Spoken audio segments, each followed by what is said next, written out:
Françoise de Graffigny, lettre d'une Péruvienne. Lettre première. Asa, mon cher Asa, les cris de ta tendre Zilia, tels qu'une vapeur du matin, s'exhalent et sont dissipés avant d'arriver jusqu'à toi.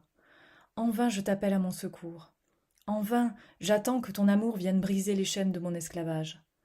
Hélas, peut-être les malheurs que j'ignore sont-ils les plus affreux. Peut-être tes maux surpassent-ils les miens. La ville du soleil, livrée à la fureur d'une nation barbare, devrait faire couler mes larmes, mais ma douleur, mes craintes, mon désespoir ne sont que pour toi.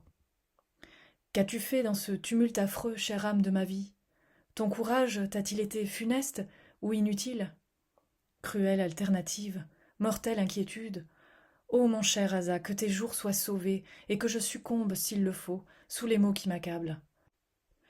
Depuis le moment terrible, qui aurait dû être arraché de la chaîne du temps et replongé dans les idées éternelles, depuis le moment d'horreur où ces sauvages impies m'ont enlevé au culte du soleil, à moi-même, à ton amour, retenu dans une étroite captivité, privé de toute communication, ignorant la langue de ces hommes féroces, je n'éprouve que les effets du malheur, sans pouvoir en découvrir la cause.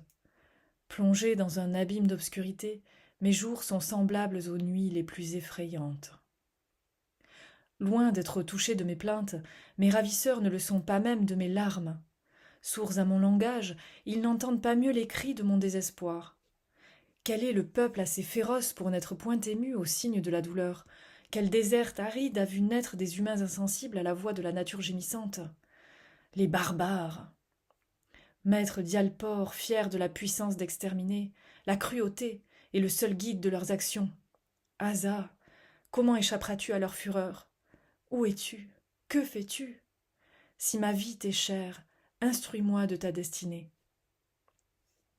Hélas, que la mienne ait changé. Comment se peut-il que des jours si semblables entre eux aient par rapport à nous de si funestes différences? Le temps s'écoule, les ténèbres succèdent à la lumière, aucun dérangement ne s'aperçoit dans la nature. Et moi, du suprême bonheur, je suis tombée dans l'horreur du désespoir, sans qu'aucun intervalle m'ait préparé à cet affreux passage.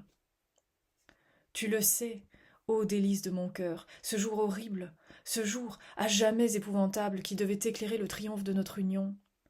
À peine commençait-il à paraître qu'impatiente d'exécuter un projet que ma tendresse m'avait inspiré pendant la nuit, je courus à mes quipos, et profitant du silence qui régnait encore dans le temple, je me hâtai de les nouer, dans l'espérance qu'avec leur secours je rendrais immortelle l'histoire de notre amour et de notre bonheur. À mesure que je travaillais, l'entreprise me paraissait moins difficile. De moment en moment, cet amas innombrable de cordons devenait sous mes doigts une peinture fidèle de nos actions et de nos sentiments, comme il était autrefois l'interprète de nos pensées, pendant les longs intervalles que nous passions sans nous voir. Tout entière à mon occupation, j'oubliai le temps, lorsqu'un bruit confus réveilla mes esprits et fit tressaillir mon cœur.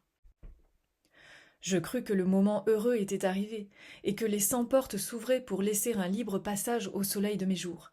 Je cachai précipitamment mes quipos sous un pan de ma robe, et je courus au-devant de tes pas. Mais quel horrible spectacle s'offrit à mes yeux! Jamais son souvenir affreux ne s'effacera de ma mémoire.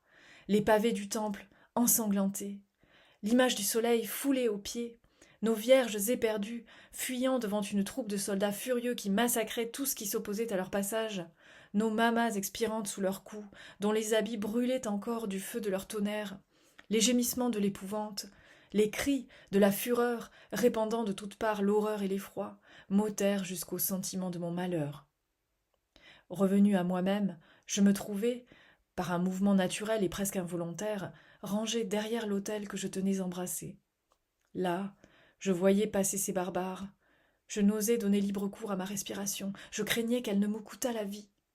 Je remarquai cependant qu'ils ralentissaient les effets de leur cruauté à la vue des ornements précieux répandus dans le temple, qu'ils se saisissaient de ceux dont l'éclat les frappait davantage, et qu'ils arrachaient jusqu'aux lames d'or dont les murs étaient revêtus.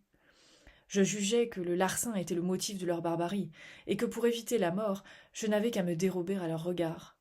Je formai le dessein de sortir du temple, de me faire conduire à ton palais, de demander au Capa Inca du secours et un asile pour mes compagnes et pour moi.